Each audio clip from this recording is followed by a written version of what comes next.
And for those of you who try to watch the video online, I'm still wrestling with one of them. I've loaded it up like 5 times and it just keeps failing, so I may just have to bag it. The audio was terrible. I think maybe, unfortunately, Sarah, I put it right in front of you, and I think maybe you were tapping your pencil at some point because you kind of hear this thump, thump, thump, thump, thump, thump. No, not your fault at all. I mean, and you can see this really high-tech, rig I have set up here. But I did procure myself a handy microphone, and I tested it out, and it's much better with this thing on. So we'll try going with that. But I honestly do hope none of you ever have to go back and watch these class videos. But if you do, if you miss, it's available. Okay, we are going to start with just a quick fun video. I like to do that. Hope it's not too loud. I never know if there's audio. Okay. Have you guys seen this before? Oh my gosh. Speaking of snakes. Speaking of snakes. Yeah. But we have a hero on the screen. A snake's eyes aren't very good, but they can detect movement. So if the hatchling keeps its nerve, it may just avoid detection.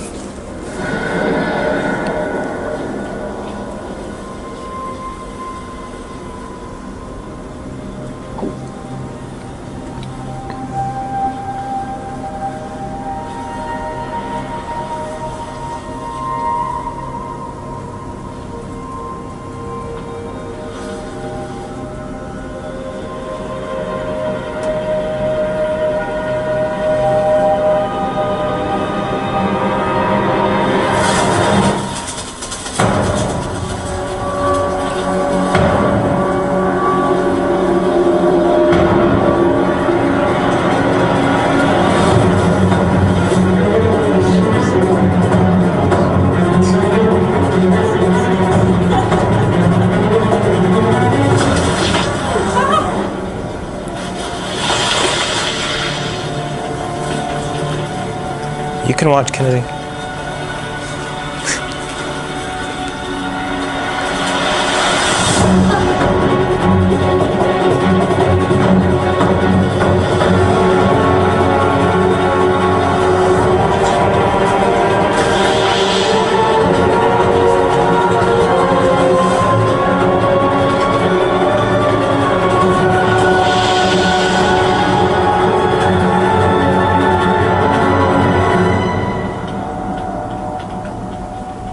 A near miraculous escape.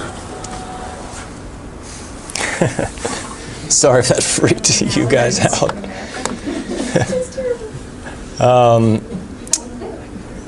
Oh, cancel.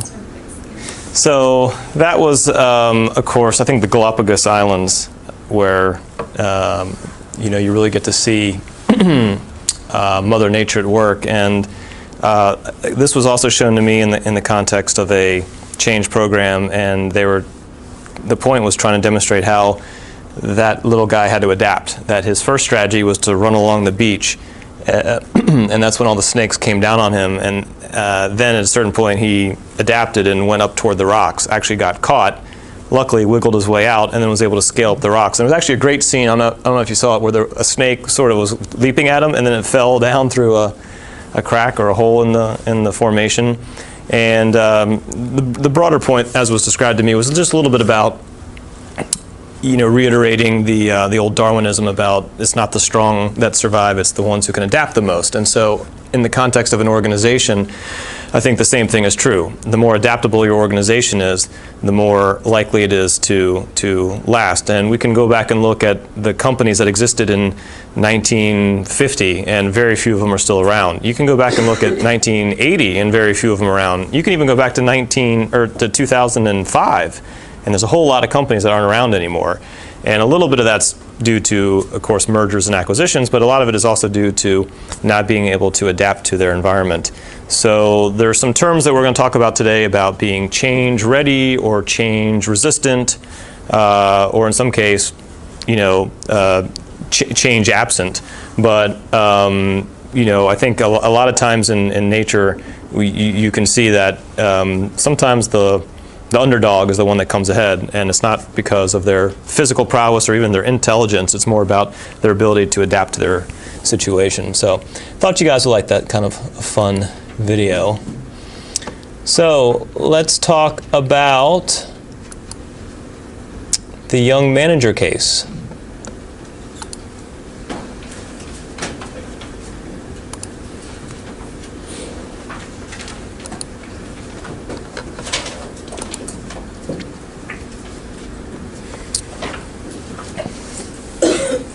Okay.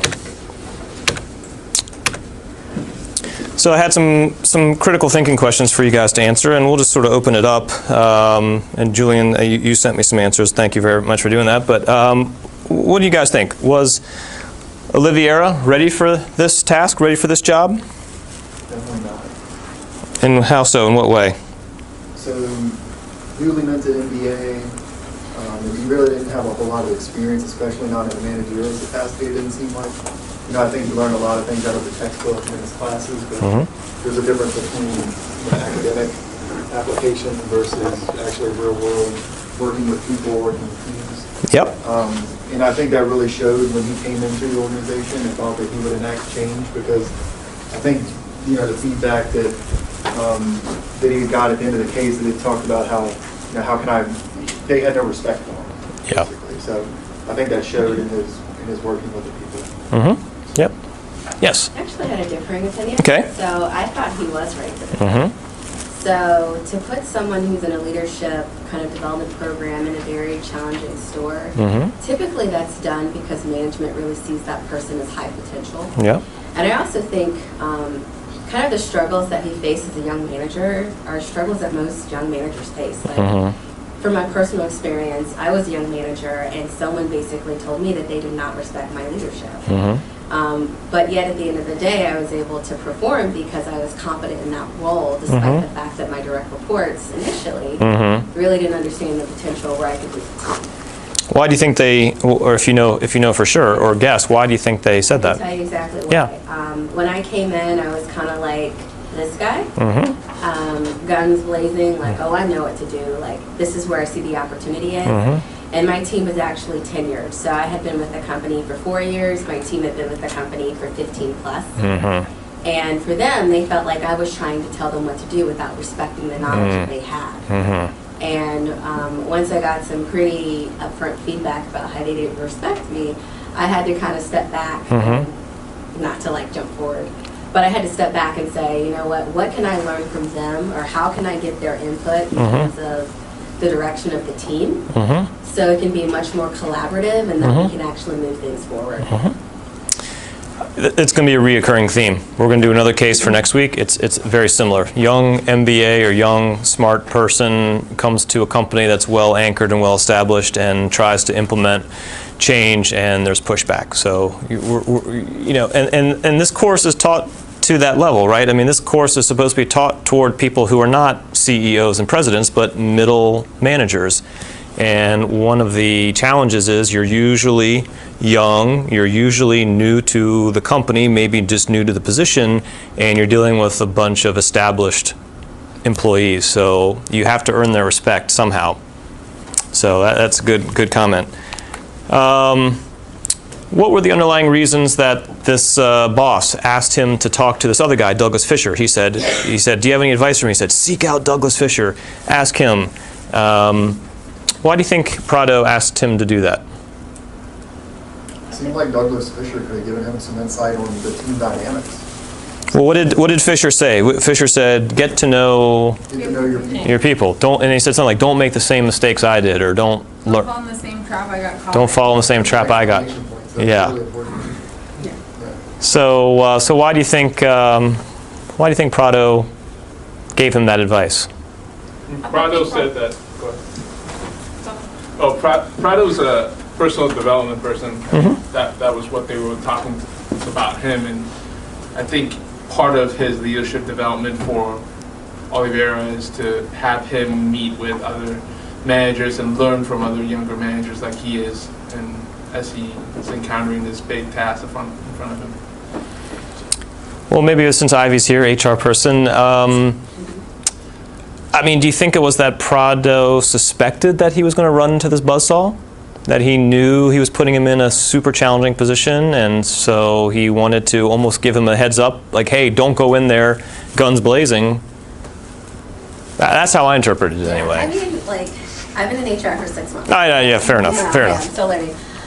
Yeah, I think that was the case. I think Prado, I think he kind of felt like, hey, I can actually give you someone who I think could coach you. Mm-hmm. And so that's why he put Oliveira with Fisher to just kind of get some like coaching. Mm-hmm. One thing that I thought about too, which was interesting, is that Prado did not recommend that Oliveira reach out to the current store manager. Mm-hmm. He actually recommended that he speak with someone else. Right. And to me, like, I'm like, okay, interesting. So you really probably respect Douglas Fisher. Mhm. Maybe something else was going on with the current manager that was unspoken. Yep, Because could have been. whoever Prado directs to who, I think really talks about that dynamic Yep, of like who is coachable and who is trainable and who will go to what. yep. Good points. Anyone else? Ivy's point just now spoke to me about, it seemed to me like there was a problem on the team and a team dynamic.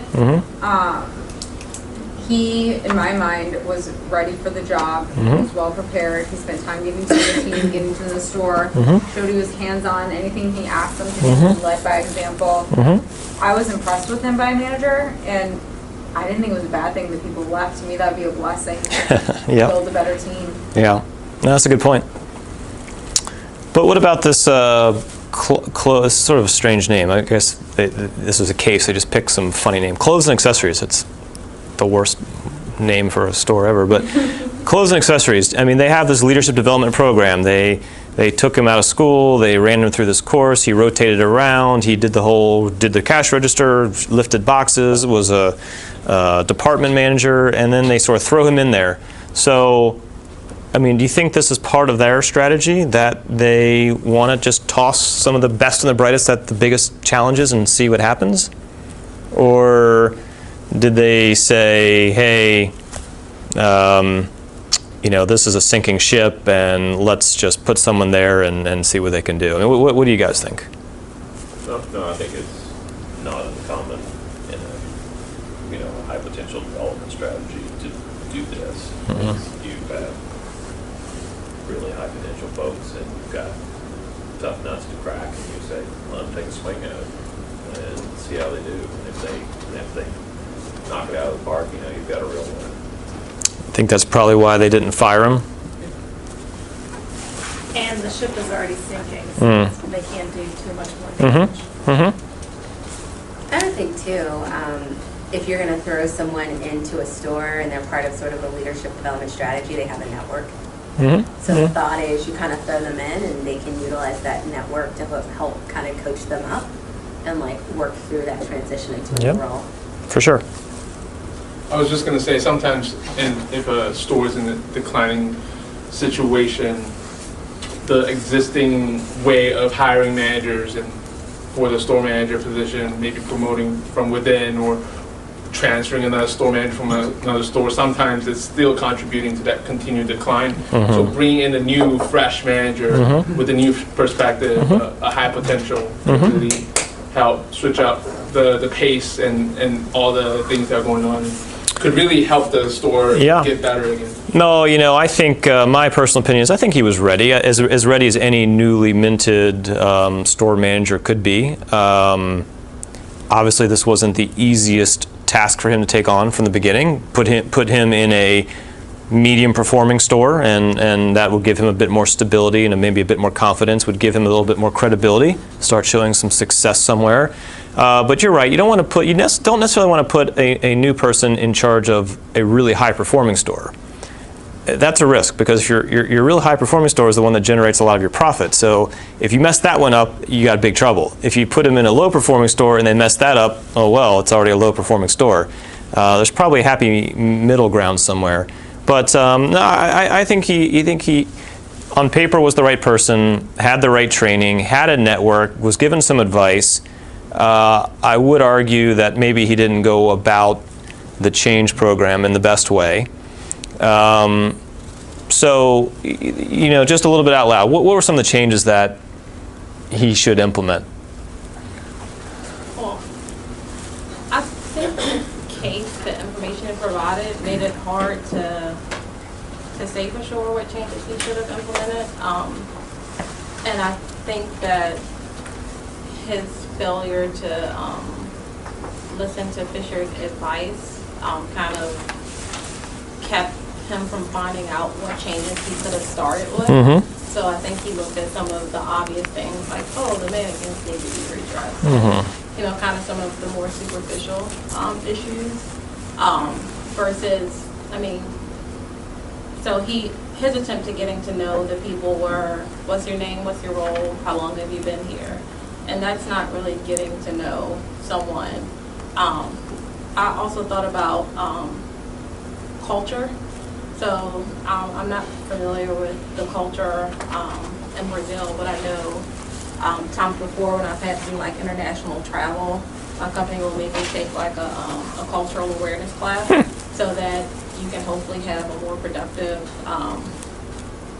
meeting, whatever it is you're going out there to do.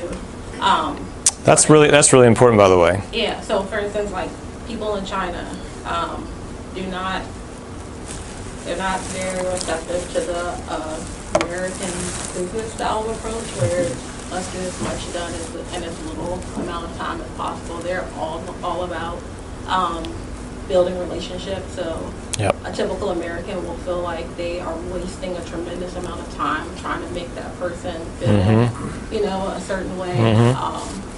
But it's necessary in order to get what it is you came there for. Yeah, So of course. You have to make that investment to do it. So I think it was just really hard to say what changes he should have implemented past the obvious. I think how he could have gone about implementing any change started with trying to getting to know what the existing problems were from the perspective of the people who were there. You're exactly right.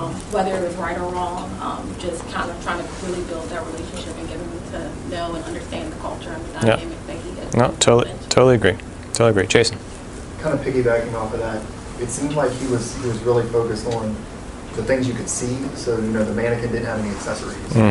There's things that aren't organized. So instead of, getting to know his people and kind of the result of that is to understand, who could he lean on in his management team to actually ensure that the changes that he was wanting to make out in the store stayed implemented. They were maintained instead of being taken down as soon as he turns back. So understanding who's high potential, who has the influence throughout the company and the employees, so that once you pull one of those highly influential people onto your team, you can rely on them to, they can make their own change and empower them, and they can help you. So instead of him having to work 70, 80 hours a week, then he was just really hands-on. Yeah. Another thing I thought about with that, so referencing China again, they're very hierarchical. So you can need to talk to the person at the lowest level, but everybody. It's like a meeting of 50 people and you ask a question and 50 people will talk, and then it has to go through a channel. So while I respected his effort to get in there with the employees and with them directly, and while that seems admirable, at the same time it could have been offensive depending on the culture of the company. You go to my employee directly and trying to oversee change in my department could be more could cause potential problems. Yeah. It's helping, which was your You're right. But it may not. I think Brazil is not that way. We have operations in Brazil. Has anyone ever done business in Brazil? The people there are very friendly. They're very open. They're very full of camaraderie, high engagement. They score really high on engagement things. They're really into stuff, and they're very touchy. They'll come up and hug you, and they'll pat you on the back and grab your arm and how you doing, and and that's the okay symbol. Thumbs up. That's not okay. Don't do that. That means stick it in your. So I was told, don't flash that, and don't do that. That's but do that. So if you're ever in Brazil, but don't do that in Pakistan, I think, right? That's the one.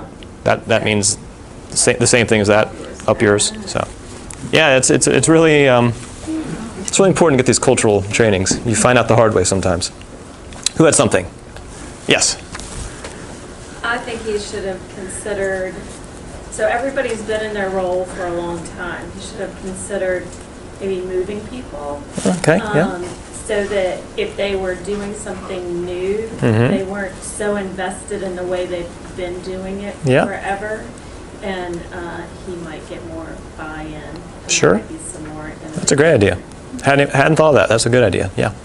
One other thing I thought about too, regarding the changes, like once he kind of brings the team together and they have this discussion around strengths and opportunities, from there maybe prioritizing the changes.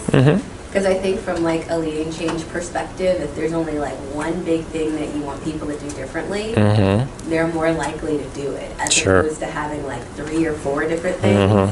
And then you got your, your organization confused, and then sometimes they're doing it and they're not bought in.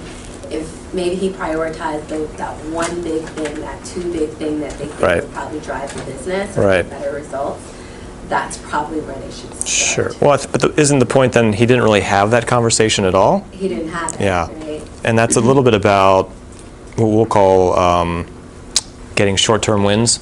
Yeah. If you focus on one thing, hey, let's get these mannequins and let's do this department and and then hey, this is great, it's working. And then people say, oh, okay, maybe this guy isn't completely full of bad ideas. So it's a little bit about getting that momentum. Yeah. But he didn't even have the conversation to do the prioritization. So figure out what's the right thing to go after. Yeah.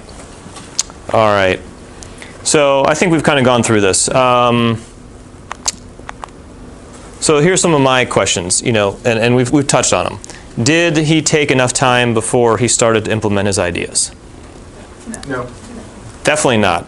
Although he took the advice from Douglas Fisher, and the case says he took, I think, a month. He came in, I think he spent a weekend or spent a couple days looking around the store. He had some ideas, but then it said he took a month to go around and meet everybody individually. He said by the end of the month, he knew almost everyone by name. So he did go around and talk to people, I guess, and introduce himself. But he didn't go through that joint diagnosis part. He didn't gather the troops, and he didn't say, hey, we have some challenges here. You all have been here longer than me. I'm new. I've seen some things. I have some ideas, but let's hear from you. You go through that process, and you start to get the buy-in from everybody. I disagree slightly. I don't think he went about it the right way, but I'm more of a baby boomer generation.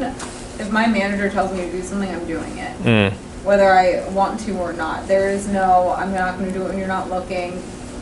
That you just don't do it. And he took time. He took a month. We had consultants come into our company and they hit the ground running right away. I don't say, come, you're from McKinsey, I need you to implement yourself in my business, show me you can do my job, and then give me. Like, that's what he's brought in to do, is to lead change. Good point. Ivy, yeah. I think to your point, whenever there's an organization, there's going to be a spectrum. Like, you're like the best employee in the world to have. That's like immediately going to like take it and run with it and give you direction. That's amazing.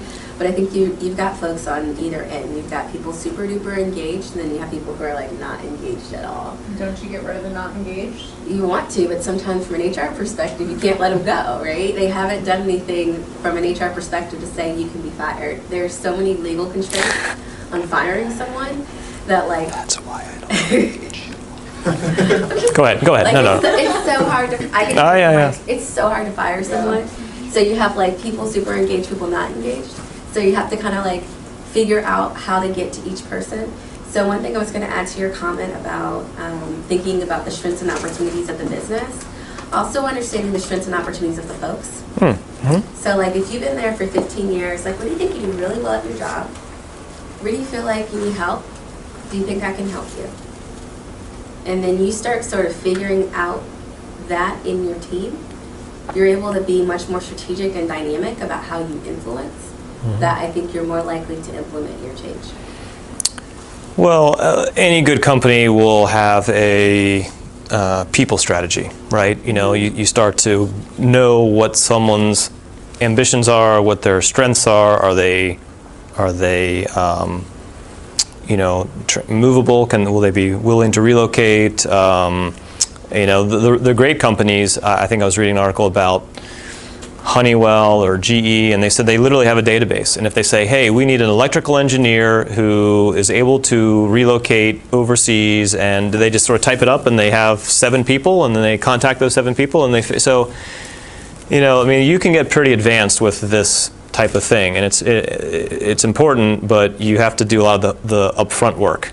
So I don't think Oliveira had enough time to really come in and do that. But it's a good point. I mean, obviously, if there are hidden talents buried in the organization, as a manager, you need to discover those and try to utilize them to your best. Do you have a comment? I'm sorry. I did. I kind of related to this, but no, I don't think he spent enough time either. But one thing I was going to say that I think he failed to do was create any kind of incentive, which is what her point reminded me of. Because, you know, some people will, if you're not motivated to make the change, and you're not going to get fired for doing it the old way, then why do it? Well, I think that perfect segue. Do you think the group really, I mean, Oliveira came there and was told, oh, this is a failing store, and the other store manager walked him around and said, look at all these buildings that are closing, and everyone's moving out, and this downtown area isn't good anymore. So, I mean, he came in knowing that there's a problem, but it doesn't really talk about the employees. Do you think they thought there was a problem, or knew of a looming crisis or anything? I don't think they were incentivized to care about the performance of the store. I think it was just a clock in and clock out. I'm here for my 8 hours and I'm gone. Kind of, at least that's the attitude I see in the case. It doesn't talk about incentives, but you get the impression that this is probably an hourly store, you know, a retail store with hourly employees. They get paid the same amount of money whether the store makes a lot or doesn't make anything. And then that gets hard. Then it's about a company to design incentive systems where they hit certain revenue targets or certain volume targets or something. But the case doesn't mention, as far as I saw, it didn't mention anything about that. And my hunch is that this urgency that Oliveira felt wasn't felt anywhere. Yeah. So this morning I gave a presentation to Macy's.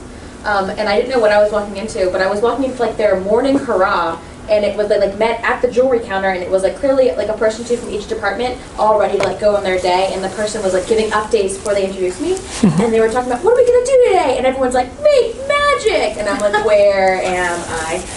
And they talked about how regional directors are coming, so spend a lot of time rejuvenating, which meant cleaning, your area. And they like had all this lingo, and they're like, and don't worry, these scratch-off points give you Macy's magic money. And it was like this whole, and I was like, very impressed with Macy's system. In like 15 minutes they covered, bosses are coming, clean your area, incentives for you to do so. The why is here, you make a difference with your job, go sell some one-day only stuff. And it was like literally 15 minutes of a clothing and accessories store. That's great. And they really demonstrated like all of those things that had umph to it. And I think in the whole arrangement here, only the manager had the umph. There wasn't any other. I don't think they had those 15-minute meetings. What store was that? The Macy's in Sherco. Because I don't think they do that in Chesterfield.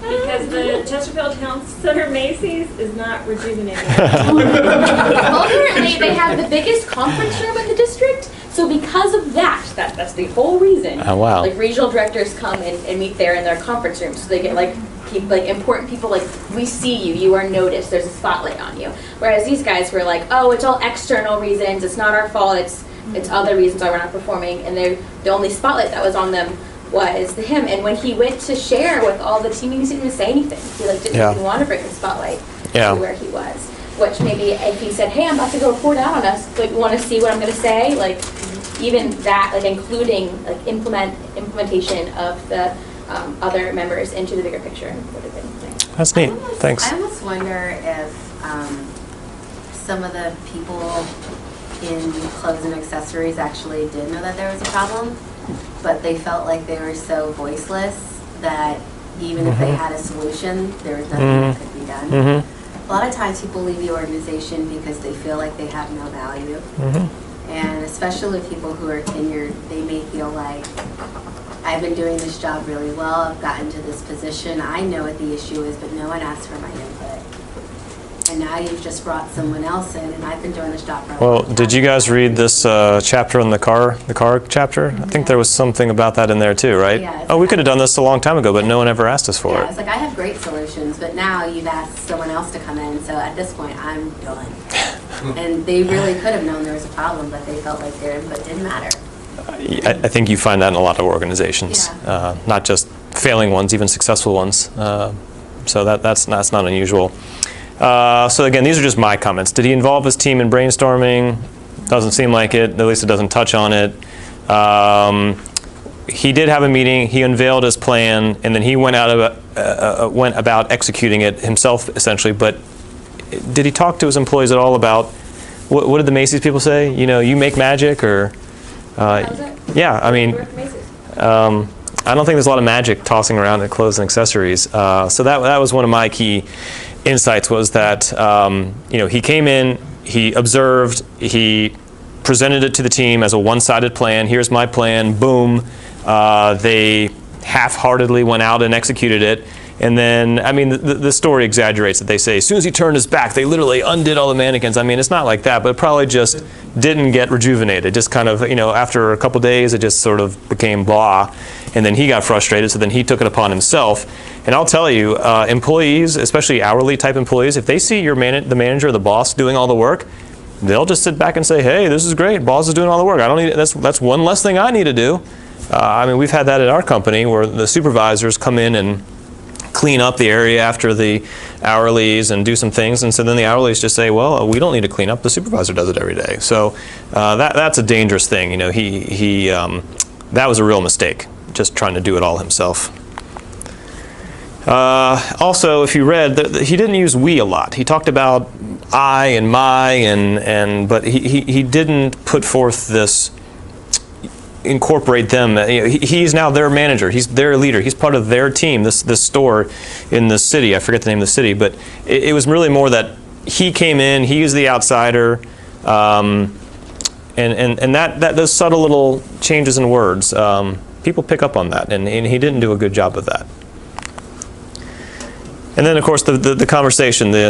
Probably the one that Ivy had at one point, where one of the employees said, you know, or I guess maybe he heard this from Prado. He said, they don't respect you. I mean, first of all, how do you think that made him feel? Shock, probably. Yeah, I mean, this person probably hasn't had a lot of negative feedback in his career, or even in his life. Anybody who gets negative feedback usually doesn't take it that well, and especially if you've been a person who's gotten 10 performance reviews, and 10 performance reviews said you did a good job, and then you come in for number 11 and you're doing the same thing you've always done, and now you're told you're not doing a good job, that's pretty hard to stomach too. When I got the feedback that they didn't respect me, I like cried. Yeah. Like that's how much it like hurt me that Sure. they would say that. Because it's not like you weren't trying hard, I imagine. Yeah, I was trying my hardest. Yeah. So. And it's probably not like you had bad ideas or the wrong message. It's just, you know, that's the way people react sometimes to change. But yeah. So just to answer that question, I used to work for a Whole Foods market, and they are pretty well known for having really strong culture. And I do remember one time, so they're very insular. They like to hire from within and promote from within. So we had someone apply from a different store, and even that was like too external. So there were, you know. Oh, Whole Foods from a different location? Yeah, different Whole Foods. Oh, okay. So like same. Boy, that's company. pretty. But anyway, we ended up hiring this girl. Yeah. And when she came in as a new manager from a different store, that was a big deal. But she earned respect by, she went to every cashier, every employee, and she sat down with them for like a half-hour meeting. And she asked us, like, tell me about your experience, like what are the issues, what would you like to see different? You know, she really, not just the like, so what's your role, what's your name? And yeah, so that piece earned a lot of respect. That's good. I think. And Yeah. I feel like he could have done a much better job. Yeah. Of that. Yeah, exactly. Duncan? The thing that jumped out to me was he's trying to make change in a failing location, but he made no change in his leadership team. Yeah. Didn't change any of their roles, didn't change any of their functions, didn't replace any of them. thing that's As a new manager, you have a short window of time to make those changes, because I think most people would agree and understand that a new leader wants to have their team. And I would warn anybody who comes into a new role, if you see some people who maybe just don't fit with you, don't wait too long, because if you wait too long, then they're established and they're anchored, and now it's hard to yank them out. But if you do it during a transition, it's a little bit easier. So he did miss an opportunity there. I'll answer that question, but kind of going back to the first question as to whether he was ready. I put down two different answers, yes and no. Yes was he obviously had potential, 20 out of 10,000. I mean, he had things going for him, but I know from personal experience, operating in a store where everything is good, it's night and day from operating in a store that has challenges. So I was a manager at a store, at a grocery store, where everything was ideal. You know, you could incentivize employees with certain things, and it wasn't hard to staff, and I had dependable full-time workers, and it was easy to always find part-time workers. It was easy. And then, you know, one day the district manager comes in and he has an opportunity, which I've learned, you know, usually really isn't a great thing all the time. But it was to go to a store that had like countless problems. And it just required a completely different mindset, and you learn very quickly that what worked at that store was going to be the opposite of what worked at the store that had all of the challenges. But isn't it funny how the same company at different locations had very different performances and probably different cultures, and that's what's so fascinating to me a lot of times, is that from one location to another. I mean, YMCA, is there a cultural difference between Shady Grove and one of the, you know? Absolutely. Okay, you don't have to say too much, but yes, I know there is. Yeah. At Altria, there's a cultural difference between two buildings that are right across the street. It's no joke. HQ and our annex building. That's funny. You see that at Genworth too. Same thing, different buildings, different departments. Oh, yeah. I mean, it can happen on floors. So I think one miss of his was not asking for help earlier from other departments or other stores that are doing really well. He just came in and implemented change. And since he had that miss, his boss came in and said, go fix it. I trust that you can handle it without any support or resources. So now he's cut off, where he probably could have asked for support and had someone come in and help implement these changes and how to motivate. Here's what you need. Now he's on his own, and that was a funny comment. Right? Yeah. I mean, has anyone ever? That's kind of counterintuitive, but Vikram. Yeah. So in my organization last year, I was promoted as the medical director. So we have physicians who are older than me and much longer in my company. And so whenever I propose any change, there were so many naysayers, especially those focused. So I said, how to engage with them? So I had more frequent one-on-one meeting with them, and I tried to whatever problem they were saying, we're not going to change. I told, okay, let's brainstorm, and I took the part of the team. So they were proposing some solution, and now they are proposing that they can't go back. No. So that really helped me, and that kind of helped me to build a trusting relationship with them, and now things are much better. Yeah. There are a couple of them still don't get along with me, and probably they will never get. You'll always have that. So part is, in order to fix that problem, have them the part of the solution. Yeah, absolutely. Well, I've just tried to put 6 or 7 bullet points and to say this is my high level suggestions. If he had come to me and said, hey, I just had this horrible conversation with Prado, I was told that my employees don't respect me, what should I do?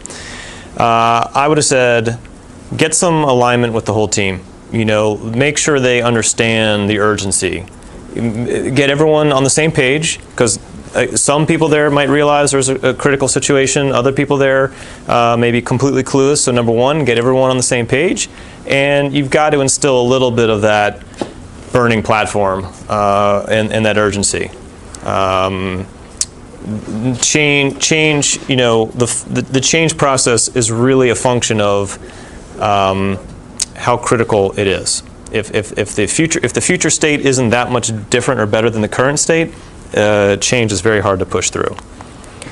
I would have developed a vision through some joint diagnosis, some brainstorming sessions, or some town hall meetings, so to speak, but and a lot of one-on-one interviews. Sit down. The Whole Foods person came and sat down with her clerks. There's no substitute for that. You know, that's so much more personal and is so much more impactful than standing in front of a crowd of 20 people. I mean, one-on-one is key. So make sure everyone has a chance to give their input, but then you as the leader have to develop the vision. Tell everyone where we're going. Again, I think I said this last week, it doesn't have to be super specific, but it just has to say, hey, we need to drive more foot traffic, and we need to make this store, you know, look much more edgy, or we need to change it every 3 days. We're going to have the freshest store, but whatever it is, you just have to lay it out. Otherwise, people don't know where you're trying to go. One thing he didn't do was he didn't find his internal champions. He had this management team, and on that management team were the two women who Fisher said, oh, you can trust them, but he didn't. The case doesn't say that he really spent a lot of time winning them over or really convincing them to be his disciples and helping him to drive his ideas through the organization. So it's pretty important in these change processes that you find those people who are really well connected. And again, they don't have to be the leaders. They don't have to be people with a high title. They just need to be people who are really well respected and really well socially connected to everybody. So sometimes it's the people who've been around a long time. Sometimes it's the people who are just very charismatic and know a lot of people. Sometimes it's people who are the naysayers. If you can find one of those folks and bring them over to your side, they can be really powerful in helping you. Because if people say, oh, hey, if Charlie buys into this idea, it must be pretty good. So you got to find those internal champions. Someone else said something about the incentives. There was no change in their procedures or incentives. And so this young manager needed to find, or at least, you know, again, the case doesn't talk about it, what are the store incentives? Is it just pure hourly? Just hourly wage? If that's it, that's going to be kind of hard. But then why can't he install some incentives?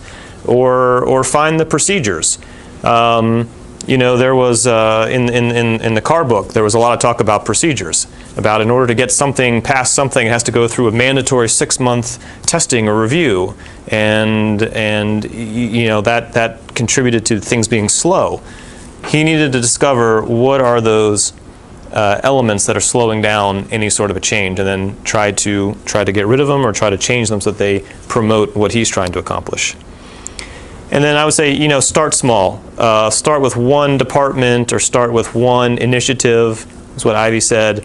Don't focus on the whole thing. There's so many changes that need to be made, from the designs to the window fronts to generating traffic to some of the operational things to the long lines at the checkout counter. There's too much to tackle all at once. So just pick one thing, ideally the most important thing. And ideally, maybe the one thing that everyone has said, hey, this is, if you ask my opinion, this is what I think. But start small and generate some short-term wins. I think that's really helpful to building the momentum and quieting those naysayers. They start to see the enthusiasm, they start to see things happen, and then the folks that are maybe the most vocal against you start to get kind of quiet. And then the case doesn't get into this at all, but we'll touch on this point as we get into this class. But then as he started to have some success, he needs to be sure that it's really well documented, and then he needs to report them to his boss or to his management committee. You know, number one, It's important so that then that same recognition can be brought down from the higher levels to his store. So then maybe when Prado comes to visit and he walks around and he talks to the store, the employees, he says, oh, I've seen your latest numbers and boy, they really look good. You guys are doing a great job. When you hear that from someone up, that's very powerful. And you know, again, what's more important is that also if Oliveira is going to have a long career, then this is just one stop. He's not going to be the store manager of this store forever. So while he has a task at hand, you can't lose sight that you in your career have some larger goals and some larger ambitions. So you need to do a little bit of your own marketing of yourself to your supervisors and your bosses. So it's important for you to have a record-keeping or reporting system so that everyone can see exactly what you're accomplishing. So this case doesn't touch on that, but we will talk about that a bit more. Any other suggestions or comments or thoughts on this?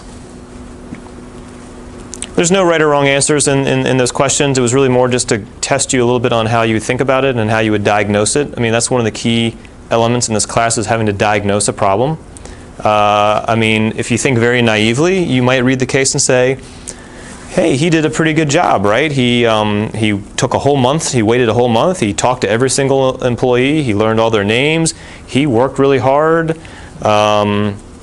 He was the only one with the magic. He was out there really trying. So I mean, someone would say, hey, I think this guy did a pretty good job. These must be crummy employees. You know, these must be really, you know, people that have been there forever and they're just skeptics and, you know.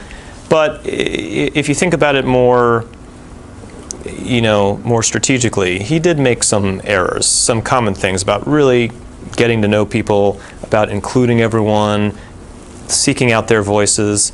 So, you know, I wanted you to go through these questions because next week I'm going to have you do essentially the same thing, but turn them in to me, and then I'll give you guys feedback on how you diagnose a case and how you would recommend some ways forward. I want to just make sure everyone's moving in the right direction with this. So I hope that wasn't too much of a burden. That was a pretty short one. It was a Kellogg case. It wasn't a Harvard case. They tend to be a little bit denser. Harvard cases are notorious for throwing in a bunch of extraneous information that you don't need. I mean, even this one had like a map of Brazil. Not sure that was needed. It had this org chart. Not sure that was needed. The Harvard cases are even worse. There's just all sorts of tables and appendices that you don't really need. All right, it's been an hour. Let's take a break. Why don't we come back in 10 minutes?